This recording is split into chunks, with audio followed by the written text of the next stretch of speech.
सुप्रभात बच्चों, कैसे हैं आप सब। आज हम अपने ट्यूटोरियल में एक नया पाठ अपना शुरू करेंगे हिंदी व्याकरण का।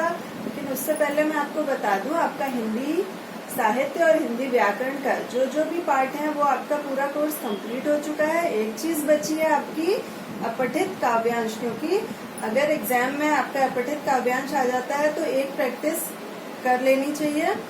एक मैं आपको समझा दूंगी अपठित काव्यांश, फिर आप अपनी पुरानी किताबों से, पिछले साल की किताबों से और जो अभी आपकी किताब है उनसे आप प्रैक्टिस कर लेंगे। तो अपठित बोध का जो पाठ 18 है उसमें आपको कैसे करना है, ये आप कुछ मुख्य बातें समझ लीजिए। हमें सबसे पहले तो क्या होता है, अपठित गद्यांश हो चाहे पद्यांश हो, उसको हमें 2-3 बार अच्छे से पढ़ लेना चाहिए। इसका जो उत्तर होता है वो हमें संक्षिप्त रूप में देना चाहिए और अपनी भाषा में देना चाहिए। अगर काव्यांश है तो हम कविता की ही लाइन उत्तर में नहीं लिख सकते हैं, उसको हमें अपने शब्दों में पूरी लाइन बना के प्रॉपर लिखना पड़ता है। फिर अगर आपसे शीर्षक पूछा जाता है तो शीर्षक हम कैसे करते हैं, हम कविता को या गद्यांश को हम पूरा पढ़ते हैं और उसका जो केंद्रीय भाव होता है, मुख्य चीज होती है, वही हमारा, जिसके बारे में पूरा पैराग्राफ है या पूरी कविता है, वही हमारा शीर्षक होता है। ठीक है, तो इसके उत्तर हमें पैराग्राफ से ही छांटने होते हैं और अपने शब्दों में लिखने होते हैं। इतना आपका मुख्य बातें थी जो कि मैंने आपको बताई। और अब हम अपना शुरू करते हैं अपठित काव्यांश। तो चलिए हम अपनी पुस्तक से अपठित काव्यांश पढ़ें। देखिए, ये आपका है पाठ 18 अपठित बोध, और उसमें भी काव्यांश है जो कि आपका है पृष्ठ संख्या 115 पे। ठीक है, ये आप ही की हिंदी व्याकरण की पुस्तक से है, पृष्ठ संख्या 115। ठीक है, चलिए देखते हैं। पहले हम काव्यांश को पढ़ेंगे अच्छे से। गांव बचेगा, देश बचेगा, भारत का परिवेश बचेगा। मतलब इसमें क्या कहा जा रहा है कि यदि हम गांव को अपने बचाएंगे तभी हमारा देश भी बचेगा। ठीक है, कहने का तात्पर्य क्या है कि हमारी जो संस्कृति है वो गांवों से ही रिलेटेड है। मतलब हर चीज गांव से ही है हमारे, चाहे फसलें हों, हमारा अनाज है, सब कुछ गांव में ही उत्पन्न होता है, पैदा किया जाता है गांव में ही कृषकों के द्वारा। ठीक है, तो हम यही कह रहे हैं, इसमें यही कहा गया है कि अगर हमारे देश में गांव बचेंगे तभी हमारा देश भी सुरक्षित रहेगा।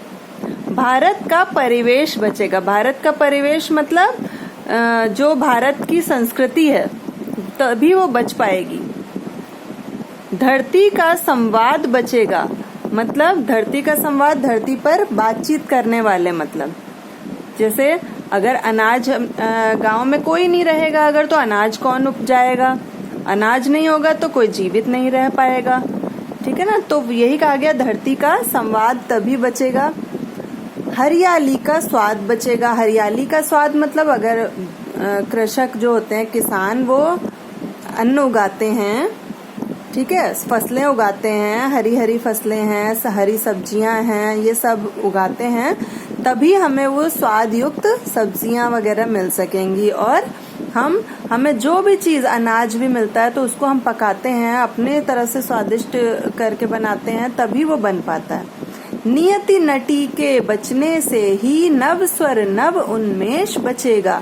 नियति मीन्स भाग्य, नटी मीन्स नायिका। भाग्य रूपी नायिका के बचने से ही हमारे अंदर नया स्वर रहेगा और नया उन्मेष रहेगा। मतलब हम अच्छे से अपने आप को सामने प्रस्तुत कर पाएंगे।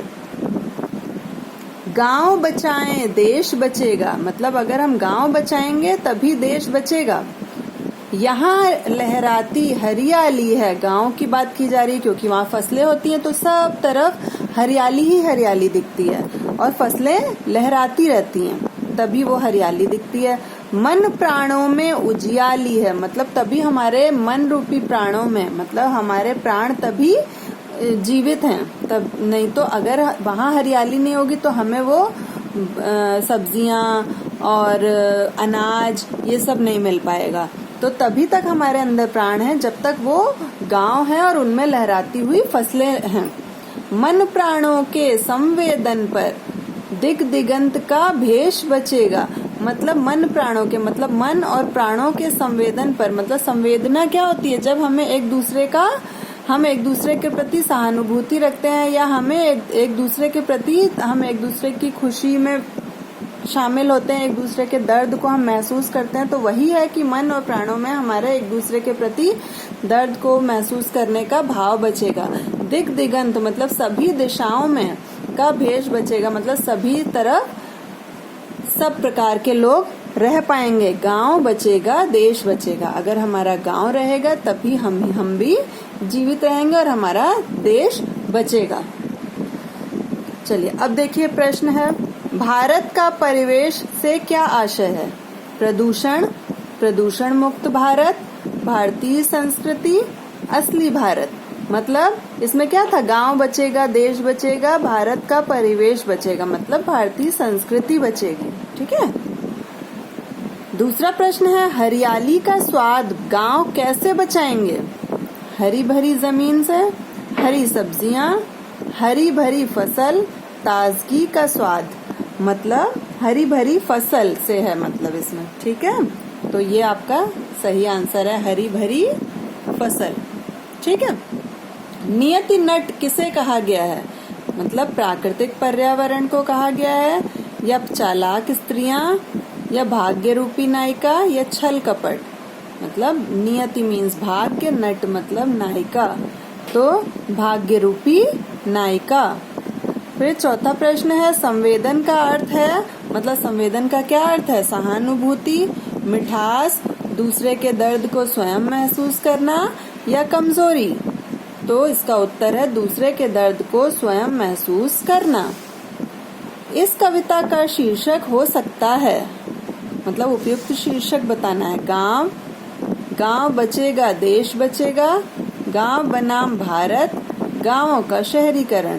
तो देखिए, गांव बनाम भारत तो बोला नहीं है, हम एक दूसरे के एंटी तो नहीं है, गांव भारत के ही अंदर है, तो ये तो गलत हो गया। ठीक है। गांवों का शहरीकरण, हम शहरीकरण नहीं कर रहे हैं, मतलब हम गांव को शहर थोड़ी बना रहे हैं, तब तो हम फसल कहाँ उगाएंगे, तो ये भी क्रॉस हो गया।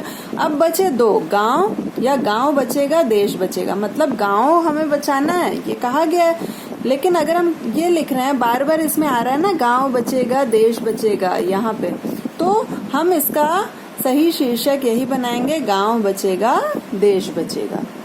ठीक है। अगर ये नहीं होता शीर्षक इसमें, तो हम ये आंसर लगाते गांव। ठीक है, तो इसका आंसर क्या हो गया? राइट आंसर गांव बचेगा देश बचेगा। इस प्रकार आपके काव्यांश की एक प्रैक्टिस मैंने कराई।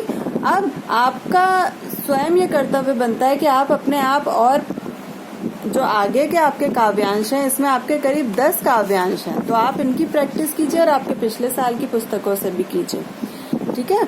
इस प्रकार आपका ये कोर्स हिंदी व्याकरण और हिंदी साहित्य का आज पूरा कंप्लीट होता है। आपको सारी PDF भी मिल गई होंगी, वो आप याद कीजिए, अच्छे से चैप्टर पढ़ते रहिए। जो ना समझ में आए, संधि चैप्टर है, बार बार आप ट्यूटोरियल देखिए, आपका कोर्स यहाँ दी एंड हो गया। तो पढ़ते रहिए, अपना ध्यान रखिए। धन्यवाद।